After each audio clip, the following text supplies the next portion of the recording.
Ladies and gentlemen, gather round, because we are about to dive into one of the most epic, feels-inducing origin stories to ever hit the scene, a tale that redefines what it means to be a hero, a king, and most importantly, a friend.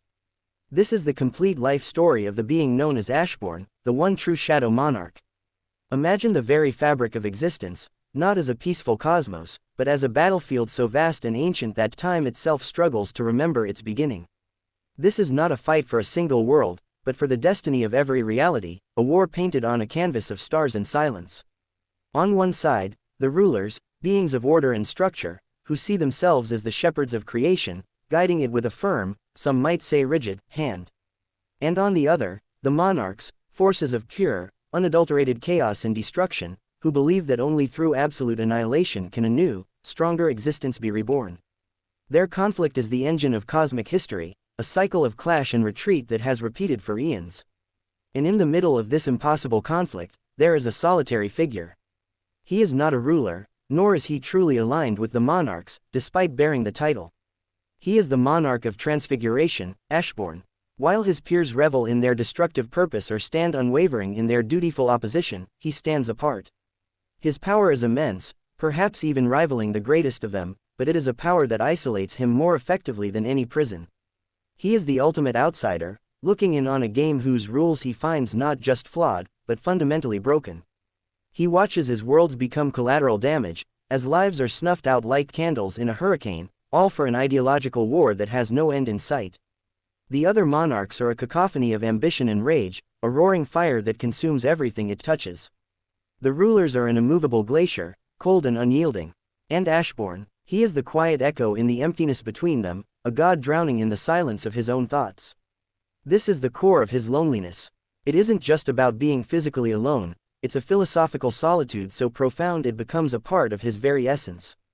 He possesses the power to shatter planets, to command legions, yet he lacks the one thing that gives power meaning, a purpose that resonates with his soul. To destroy for the sake of destruction feels mindless. To rule for the sake of control feels hollow. He is an artist without a muse, a composer without a melody, trapped in a symphony of endless, meaningless violence. His fellow monarchs are his comrades, but they are not his friends. They cannot understand his hesitation, his weariness. They see his power and question why he does not wield it with the same brutal enthusiasm they do. This disconnect creates a chasm that no amount of shared battle can bridge. He is a king without a kingdom, a general without an army he believes in, a god who has seen the limits of divinity and found them wanting. This cosmic loneliness is the crucible in which his entire character is forged.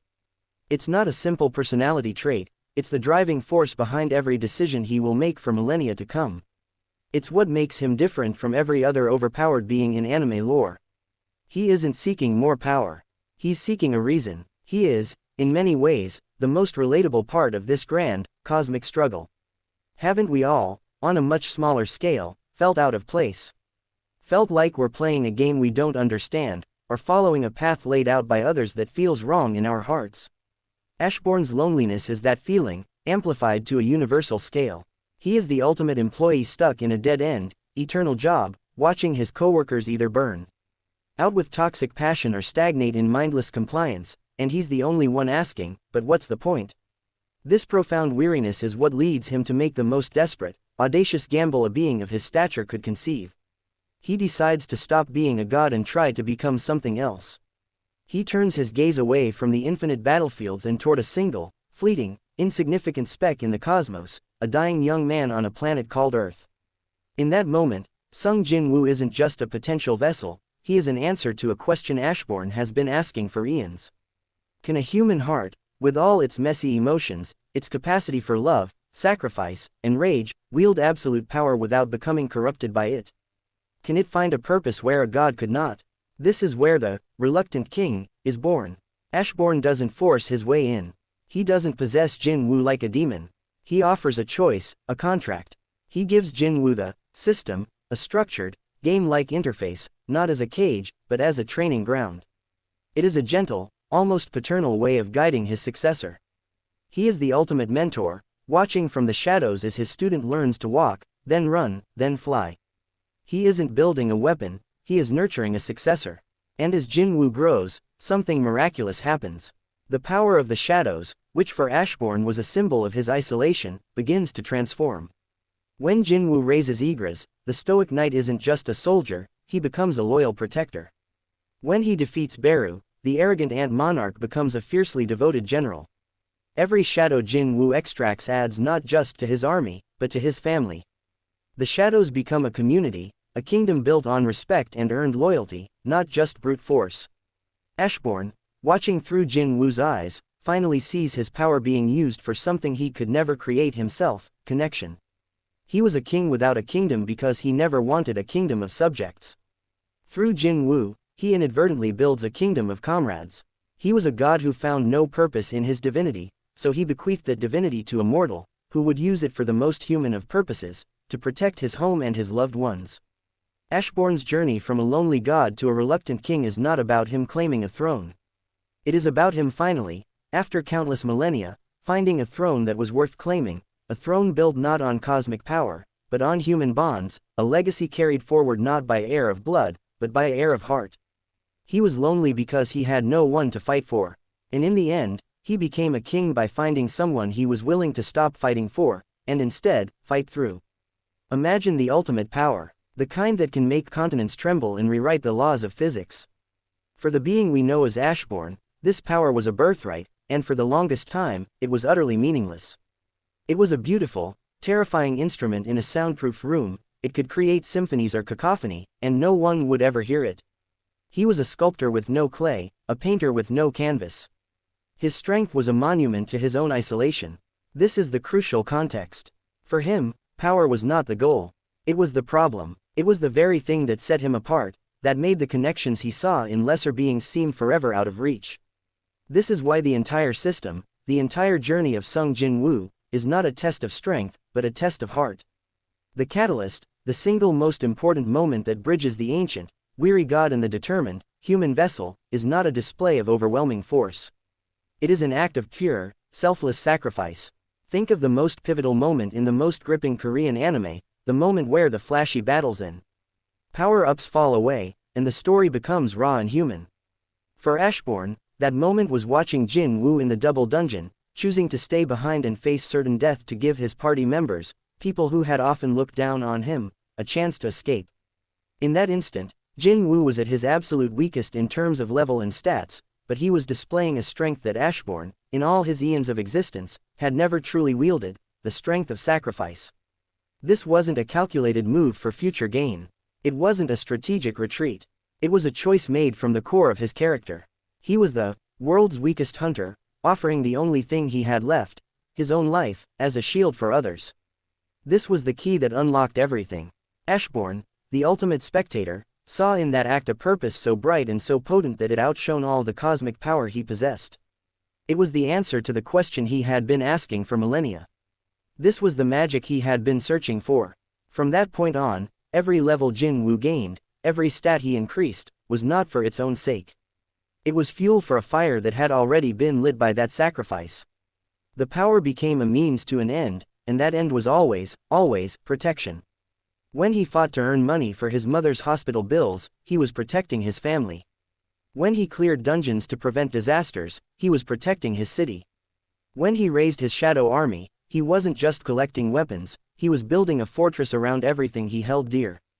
Ygritte, Beru, Tank, they weren't just extensions of his power, they were the stones in that fortress, each one bound to him by a will to defend. Ashborn's power, which was once a monument to loneliness, was being reforged by Jin-woo into a shield for his bonds. The system, which could have been a cold, mechanical grind, became a journey of emotional evolution. Every level up was a step toward being strong enough to never have to make that kind of sacrifice again. The ultimate evolution of the Shadow Monarch was, therefore, not triggered by a battle of annihilation against a rival monarch, but by a single human's decision to die for his friends. It proves that the deepest, most transformative magic is not found in destruction, but in the unbreakable, defiant power of connection. The monarch's strength built the body of a god, but a single human sacrifice gave it a soul. The most fascinating stories are often told in two parts. There's the before, and there's the after. But what if the before was an entire epic of cosmic history, and the after was a second chance at life in a world of skyscrapers and instant noodles?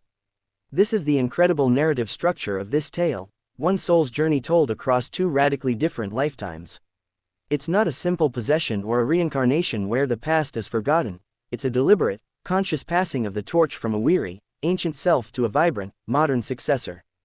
The first life, that of the being we know as Ashborn, is the prologue written in the language of stars and sorrow. It is a story of cosmic scale, of alliances and betrayals that shape the fate of universes. This life is defined by eternity, by a perspective so vast that individual lives seem like fleeting sparks. He experienced everything a god could experience: ultimate power, endless war, and the profound emptiness that comes when you have no one to share it with. His was a life of answers. He knew where his power came from, he knew the players in the cosmic game, he understood the mechanics of reality itself. But with all those answers, he was plagued by a single, unshakable question: what is it all for? His story is one of existential fatigue, a epic painted in shades of gray on a canvas light years wide. Then, we have the second life, the story of Sung Jin-woo. This is our story, the one grounded in the dirt and drama of the human world. It's not a cosmic epic, it's a personal one. It begins not with godlike power, but with a crushing, relatable powerlessness. His concerns are our concerns: money for his mother's medical bills, protection for his little sister, the daily struggle for survival and respect. He doesn't start with answers, he starts with a desperate, clawing need for them. Who is behind the system? Why was he chosen? Each dungeon cleared is a step not just toward power, but toward unraveling the mystery of his own existence. This is where the genius of the narrative unfolds. We, the audience, experience the story primarily through Jin-woo's eyes. We feel his confusion, his pain, his determination. We level up with him, discovering the rules of his world as he does. The ancient, cosmic backstory of Ashborn is drip-fed to us as fragments of lost memories, as cryptic messages from a past life, as the haunting presence of a power that feels both alien and intimately his own. We are solving the mystery of the first life alongside the protagonist living the second.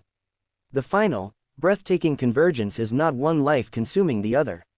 It is a fusion, a perfect synthesis. Jin-woo does not become a mindless vessel for Ashborn. Instead, he becomes the living answer to Ashborn's ancient question. He inherits all the power, the knowledge, and the burdens of that first life, but he filters it all through the heart and the experiences of the second.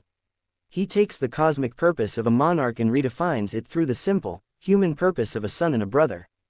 The two lives merge to create something entirely new: a god with a human heart, a sovereign whose throne is built not on a distant star, but on the foundation of a family's love. It's one soul, finally made whole by living two completely different stories. What is the truest measure of a person's strength? Is it the force they can unleash with their own two hands, or is it the respect and loyalty they inspire in others? For most, power is a solo performance, a dazzling, destructive beam of energy shot from one's fingertips. But for the true Shadow Monarch, power was never meant to be a solo act. It was always destined to be a symphony. His ultimate ability, the power to raise the fallen as shadows, is so much more than a simple necromancy spell. It is a living, breathing, and fighting testament to his entire journey. Every single soldier in his endless army is a chapter in his story, an echo of a battle fought and a lesson learned. His strength is not just his own, it is a collective, a community bound by his will. Think about it: when you look at that sea of crimson eyes stretching into the darkness, you are not just looking at an army. You are looking at a walking, talking biography. Ygritte is not just a powerful knight, he is the embodiment of honorable combat and unwavering loyalty, a reminder of a first major victory and the first true ally earned. Beru is not just a ferocious ant, he is the chaotic, arrogant power that was humbled and reshaped into absolute, fanatical devotion. Each shadow, from the lowliest soldier to the most majestic dragon, carries with it the memory of its defeat and its subsequent rebirth under a new banner. They are not mindless puppets, they are willing instruments in the monarch's orchestra, each one adding its unique timbre and tone to the overwhelming symphony of his power. This is what makes his strength so deeply personal and so profoundly different. Other monarchs command legions born of fear or mindless instinct. His army is built on a foundation of earned dominance and, in a strange way, shared purpose. He doesn't just command his shadows, he carries them with him. Their strength is his strength, and his will becomes their will, creating a perfect, seamless unity. When he steps onto the battlefield, he does not stand alone. He stands upon the shoulders of every adversary he has ever bested, every challenge he has ever overcome. The army is the physical manifestation of his growth, his resilience, and his unbreakable will. This transforms the very nature of his power from a simple tool of destruction into something far more complex and meaningful. It is a power of legacy and memory. While his enemies might see a horde of monsters, those who understand see a story. They see the history of a boy who started with nothing, faced impossible odds, and turned every single one of his trials into a loyal soldier. The Shadow Army is the ultimate proof that he does not run from his past or his battles, he integrates them. He learns from them, and he allows them to make him stronger. His power is not about erasing his enemies, but about making their strength a permanent part of his own story. It is a power that says, I have faced all you see, and I have made them mine. It is not a lone peak, but an entire, unassailable mountain range.